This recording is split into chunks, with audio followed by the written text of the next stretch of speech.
Juneann Lewis Show. We're here to inspire you to your next level. Hello, everyone, and welcome to the Juneann Lewis Show. This is your host, Juneann Lewis, and you know I always tell you, I bring you educational, motivational, inspirational content. So listen, today I am dressed up like a mermaid. Why am I dressed up like this today? Today's one of those special days for me. And I know I tell you all the time that everything is special, but it truly is special today. Look, today I've got this special person. I'm going to read a little bit about this person. This is the Seashell Queen of the Tampa area. She is one of the featured artists at Fairgrounds St. Pete Museum. Listen, this young lady is dynamic. I know her personally since she was born. She has done a film freeway documentary. You guys have got to see that one. She was on ABC Action News. She was on Mer People on Netflix. She was on Creative Loafing, Paradise News Magazine, Beyond Conversations, Date Night Guide. She was on Voyage Tampa, Creative Pinellas, Tampa Bay Times, We Do PBS, Paint 22, Yoo-Hoo News, and Great Day Live. And actually, yes, it is Great Day Live. Fox 13 and We Do PBS. And then she's expected to be on NBC tomorrow. After this interview, she's going to be there. When I tell you I'm proud of this young lady, I'm proud of this young lady. I'm going to let her tell you a little bit more about herself. But this is Iona Parris! And I'm going to tell you who Iona Parris is and why I'm proud of her. She actually is my daughter. We're not using her government name here today. We're only using her name that she used for her persona that she has. Mersana. Mersana is what it is. I do apologize. Her Mersana. And look, Iona, please introduce yourself to my audience and let them know a little bit more about you, because you're a fabulous young lady and the world needs to know about you. Well, I'm Iona Parris, aka the Seashell Queen, and I design and sell seashell jewelries and accessories. All right. Yes. Now, besides that, you just happen to be Juneann Lewis's daughter. Yes, that's my favorite thing that I am. That's her claim to fame.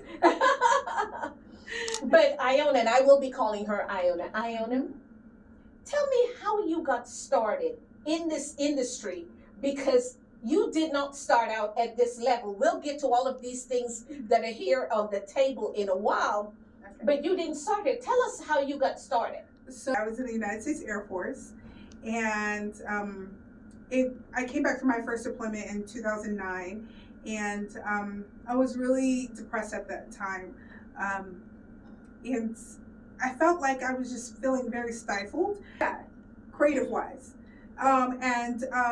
I saw these seashells that I had recently went to the beach after I came back, and they were on my counter, on my dresser, back at my house, and I saw a nail polish, and I don't know why, but I just started painting it. And to begin with, I mean, it was really more of a secret. I didn't tell any of my friends. I didn't tell my family, because art was something my sister liked doing. So I felt like it was something I didn't want to take away from her, since she was always the artist in our family. Right. And yeah, that's basically how it got started. Right. Yeah. And then I know you haven't gotten to that part yet, but eventually it came to where now you're Iona Parris, the Seashell Queen, and you have done artwork such as these. Yeah, that's my jeweled conch. The jewel conch. So it's a part of my $1 million conch collection. So, right. And then you do crowns. Yeah, that's probably my biggest seller, is I sell mermaid crowns. Right, the crowns. And I am wearing a crown myself, and I want to share this. I am dressed like this today because I'm actually Iona's mermometer. So I know that's a private part of my life that a lot of people don't know, and you'll find out that part about me today. I'm the mermometer for Iona Parris. And so that's why I'm dressed like this. So I have a secret life that you guys don't really know about, but you're finding it out today. And then you've got all of these beautiful conches. But Iona, what did it take for you to get from painting seashells privately without anybody knowing to where you're actually doing it now, that you're a professional. You are in the museum, Fairgrounds St. Museum. You're the featured artist there at the museum. Don't forget New York Fashion Week as well as Tampa Bay Fashion Week. New York Fashion Week, your jewelry. St. Pete Art and Fashion Week as well. Right, so your jewelry was in St. Pete and New York Fashion Week and Tampa Fashion Week. You were not this one, but you were in the one in years before. Yeah. So what did it take for you to get here? Because there was a process of you getting to this point. Yes. For sure. I mean, I had to get comfortable doing it. I mean, like, I guess you don't know what you don't know. So, you know, when I was creating, it was basically just doing what I actually knew. It wasn't until my sister really got involved, and she's actually the one, because beforehand, and as my mom knows, like, I was just selling it as, you know, the person I was, my regular person that I was. Your regular name, the government name. My regular government name. Right. For me, I was happy doing that, but I also was like, you know, I kind of want to be different. And she was like, well, why don't you start, like, why don't you dress as a mermaid? The mermaid tail. Yeah, why don't you, well, she said, why don't you get a mermaid outfit? I didn't actually even do the tail yet. The tail actually came way later. So I was first just starting out just dressing as a mermaid, and she said, why don't you just sell that way? First convention at BlurredCon, I sold out all my crowns and all my stuff. I was telling people, save the mermaids, and they just came to my table. I mean, they saw these glittery, beautiful things, and everyone just started coming, and I was like, okay, maybe she's right about something. So Yes. Yeah. And that was your first start. Yes. And then you started off doing exactly what you're doing on Instagram. Yeah. And how did you get discovered by Fairgrounds to be the featured artist at Fairgrounds? How did you get discovered? Okay. So it's actually really funny because I was just starting out on social media. I was just starting to gain a following. I probably had maybe 1,000 people. And when I had first started, I was posting little by little. I think it took me a year before I even posted my first art piece, just because with a lot of artists, you know, your art is so important to you and it's so close to you. It's almost like an extension of you. It's a piece of you. Right. And so to have it critiqued online is it's scary, right? And so, because once you put it on there, you allow the world of people, the world, to see your art, for them to judge it, to say whether it's nice or not. And it was something that it took me like a year before I could even make that decision and say, like, okay, no, now I feel comfortable posting. I was using the hashtags, like they said, on social media. Use your hashtags, and that's when the algorithm for Instagram really works that way.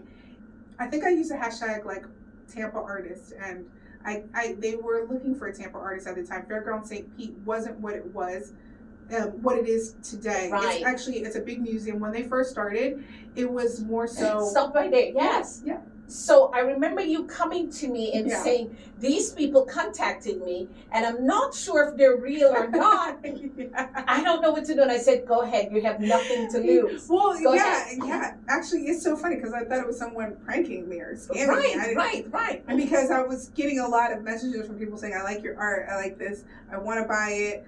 Send me the art, I'll send you the money. Kind of like those type of stuff. That type of stuff. So it was kind of like, so it was funny because the owner, Liz Demet, she is the founder of Fairgrounds St. Pete. She reached out to me and I did not message her back. I think she reached out to me like, maybe 2 to 3 times, and I did not message her back. So really, you did not send back? I didn't know that part. No, I didn't. I was just like, who is this person? Why are they not contacting me? I was like, they're really trying really hard to scam me. But I was still I honestly didn't know the art world. Like I said, you don't know what you don't know. So I didn't know how it worked, and I've never been, I don't want to call it discovered, but I've never, well, I guess you could say discovered. I've never been discovered via social media ever. So she had reached out to me. It wasn't until I got another email from a person who worked at the same place. Hey, we really like your stuff. Can you please reach back out to us? I saw some of the pictures that I posted, some of the art that I posted, and they liked a lot of it. And so they were like, hey, you know, like, let me know the prices and we'd like to purchase something. So I was like, okay, you know, still skeptical. Like I said, it's via social media. We have yet we know how that works sometimes. Right. And so, I went, And yeah, they bought from me, and they were telling me what they were using it for. Back then, it was really just a concept. I honestly didn't know the magnitude of what it was going to become. That's true. I didn't.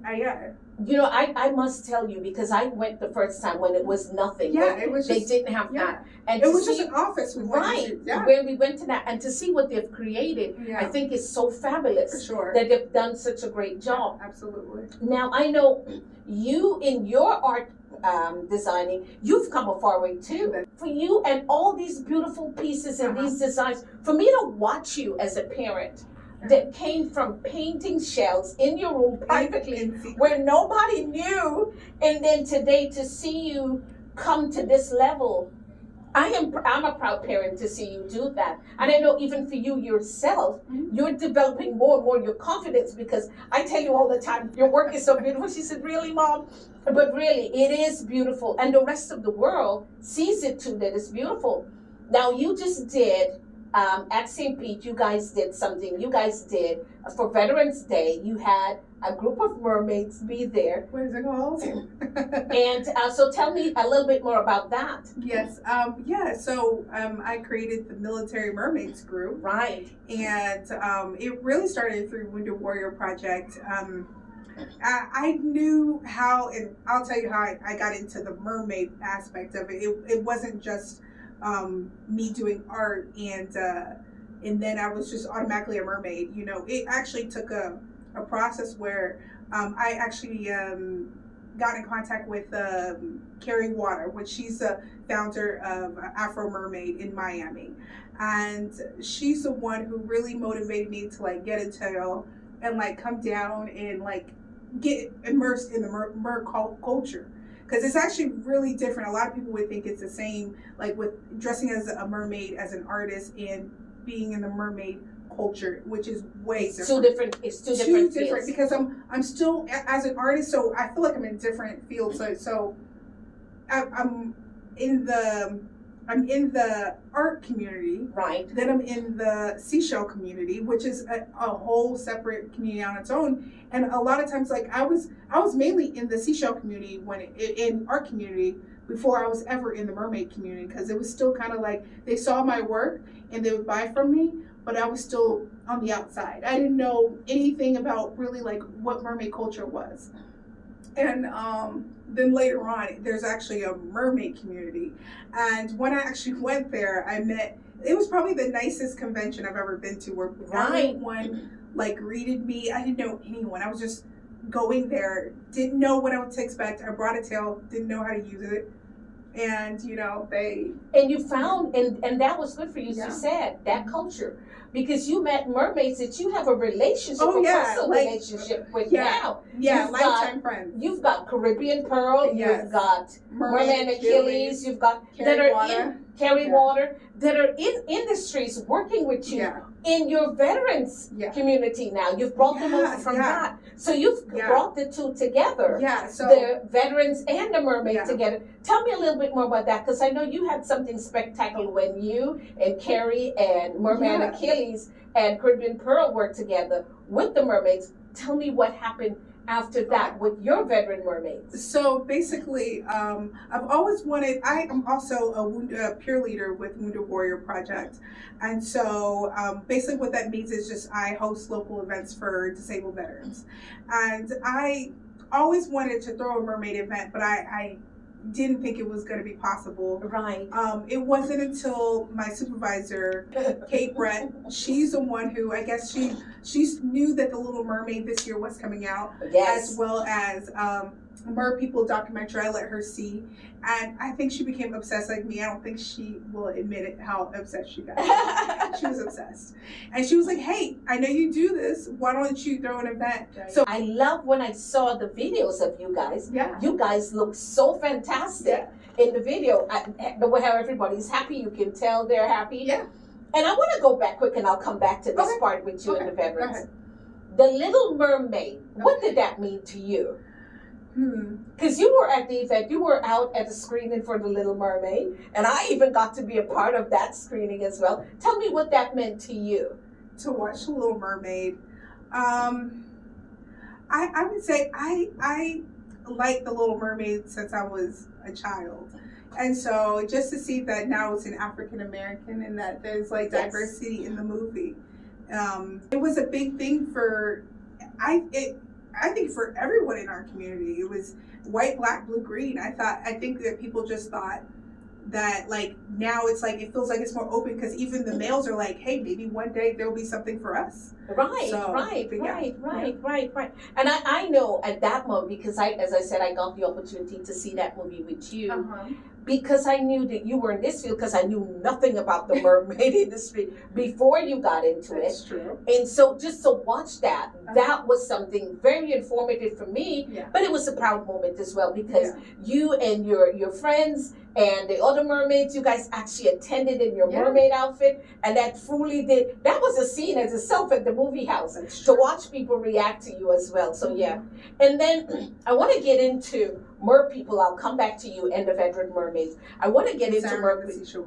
I'll get back to that. I want to get into mer people.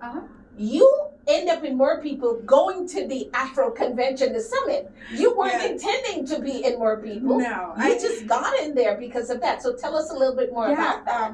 So basically, it was my first convention, and I had gotten an email saying, hey, there's going to be documentary people coming out to film something, and I was like, okay, whatever. Like I didn't think twice about it. I was like, they just said like, well, if you feel comfortable, you can sign off on it. That's fine.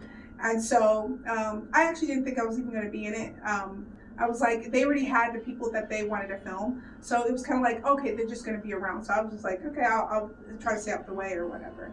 But it just so happened that I was in a couple scenes. Right. And that's always a good thing. You know, a lot of careers get started that way. Well, you know, when people would just happen to be in the right place at the right time. Well, watching it, you know, I see myself. There's a little piece in there that you were a little embarrassed about. We're not going to show that, but people might see it. But anyway, well, you know what? You're a human being. You're in the mermaid community, and this is a swimsuit community. When I say swimsuit, meaning that people don't wear that much. Not that it's provocative or anything. Actually, you know what? I think you even get more comfortable because people are wearing so little. Right. You know, but when people think of mermaids, a lot of people were saying, "Oh, well, I think of like topless women with tails." No. And you know, that's a good one for you to clear up. Yeah. I am 15 years old. Right now, we're at Infinity Air Club, Tampa. An amazing flight club experience. I want to fly for the Navy. I want to fly fighters, land on boats, and then after that, you know, go to Top Gun, be a test pilot, Blue Angel, things like that. And I want to go and be an astronaut. Absolutely. The only limits that there are for you are the ones that you set for yourself.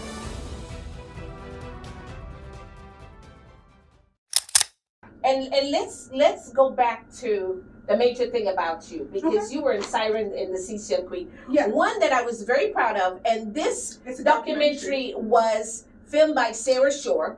And Sarah is a new up-and-coming documentarian. This is a sharp young lady. She's doing some other things on I forgot what channel she's doing. She's already working, doing some other things. But that was a proud moment for me, for you, because I got to see you in an element that I was not accustomed to seeing you in, swimming really with as a mermaid with your tail. And that was fantastic. Tell me how you felt doing that. I felt really good because I got to actually talk about my military service, and I got to do my art, right? And so a lot of people always think of mermaids, they just think of mermaid performers. There's mermaid everything. There's mermaid artists, which I claim to be, as well as mermaid chefs. Mermaid chefs, like my friend, she actually is a caterer, but she dresses up as a mermaid. There's so many different fields you can get in as a mermaid. Like, people put you in a box thinking that it's just about the swimming and you're just lounging around the pool. I do that for fun. I mean, you know, that's what I do for relaxation. But I am a mermaid artist, I would say.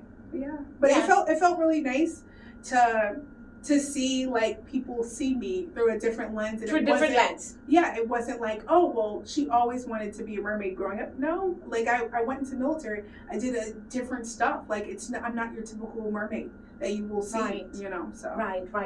And then, now we're going to get back to the veterans. Okay. Because that's a new creation that came out of you doing something with Kate. Yeah. And a whole new world was created. So tell us a little bit more about that. Where do you see that going? Because that's fantastic within itself. You know, the sky's the limit. Honestly. It is. I always think of Yes. it like that.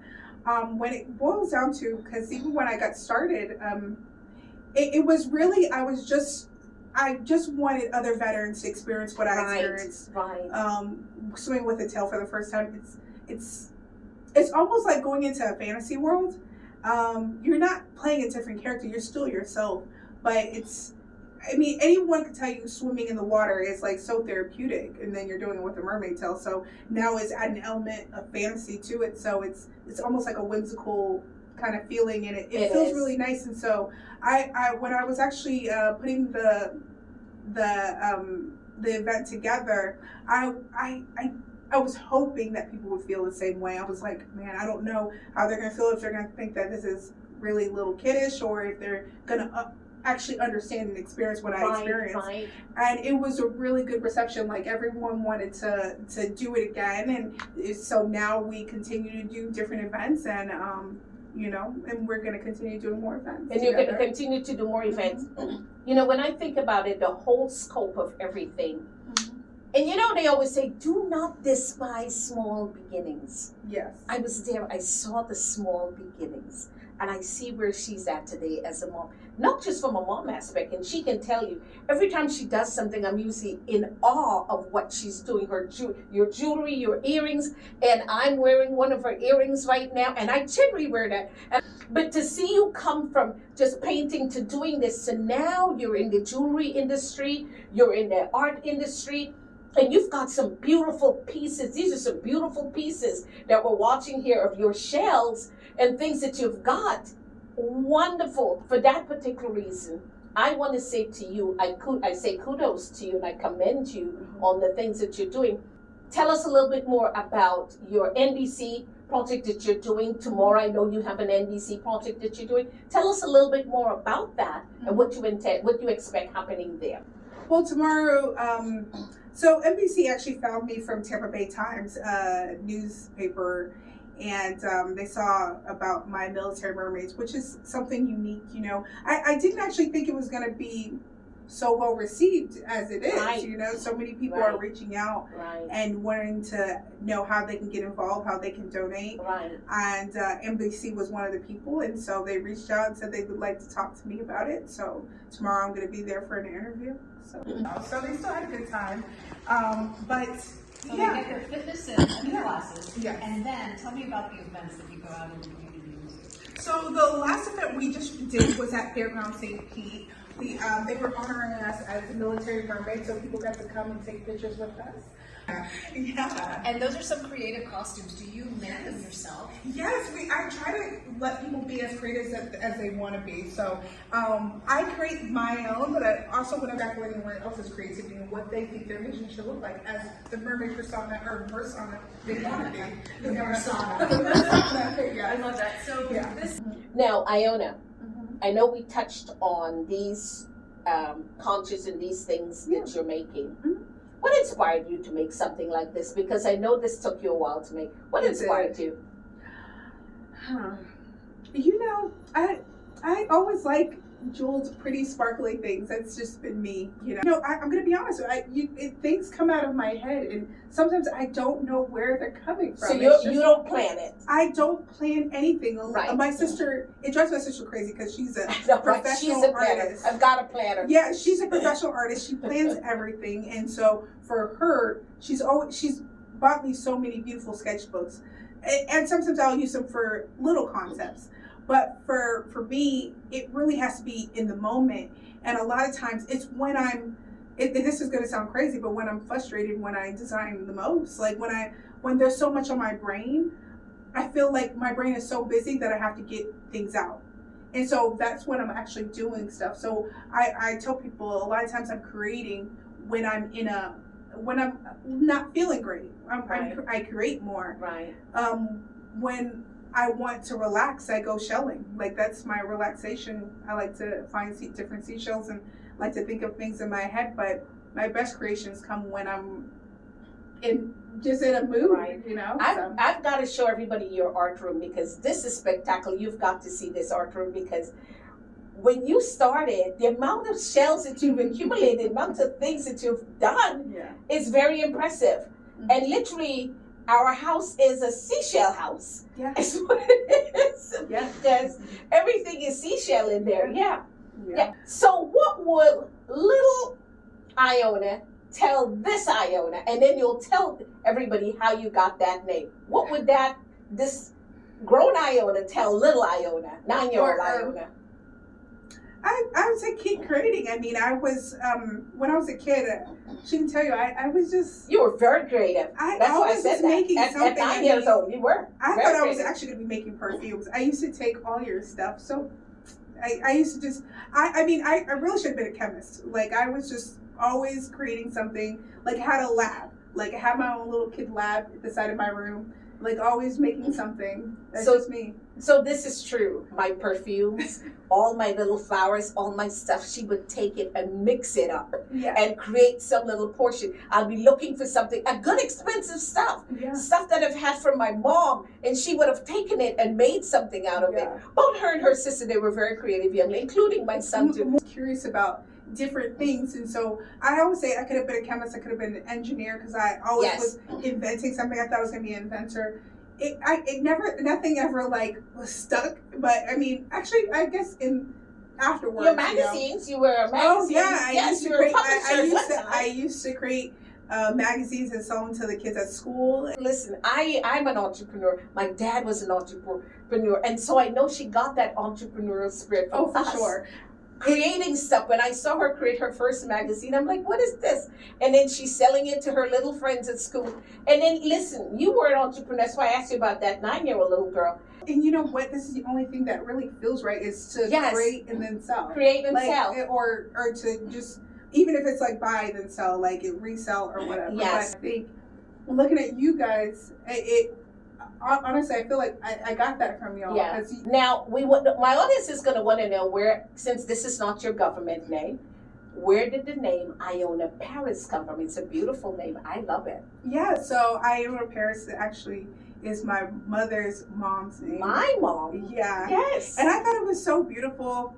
Kind of low-key upset she didn't name me that. I know. But her name was Princess Iona Parris, and and that is true. Princess Iona Parris was my mom's name. I mean, how beautiful is that? And then she actually had a hard time figuring out what my name was going to be, but she had that name all along. I don't know. But at the end around, after her grandmother passed, she decided to honor her grandmother, which I think was very remarkable of you to do that, to honor her grandmother by calling herself Iona. We left the princess off because another family member has a princess. Mm-hmm. So just Iona Parris. So that's how that name came about. Yes. And you know, I'm glad that you have that name, because more and more she looks like my mother sometimes. So yes, so definitely. So please share with everyone how they can get a hold of you, because I'm pretty sure you guys are excited to purchase some products. So tell them how they can get a hold. Christmas is coming, by the way. Holiday season is coming, by the way. Yes. So Christmas sales. Go ahead. I'll be having Christmas sale, selling seashell Christmas ornaments, as well as seashell frames, different things I'll be adding to the list for Christmas, just for gifts for people that you guys can put in there. You can go on to seashellqueen.com to purchase. If you're trying to get in contact with me, you can either contact me through Seashell Queen Collection at Gmail. Also, if you want to learn more about Military Mermaids program, I have militarymermaids.org, as well as you can email staff at militarymermaids.org. So, okay, good. Iona, it was truly a pleasure having you on my show. And this is being here. Yes, this is my first child. I anticipate that I should have all the children. I have my other daughter and my son, and they're doing fantastic. I'm the third child, but I'm the first child to be on your show. You're the first. Wow. And the last shall be first. Yes, the Bible says so.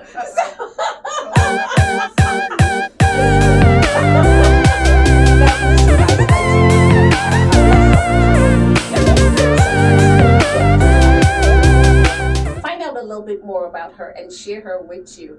And I want to say this, you remember, I always say, living wealthy always is a mindset. So whatever you think in your life and you believe, that will be your end result. Iona, I know that you had a positive mindset that brought you to this point in your life. Yes. So good. So that's it. See you next week. Bye bye.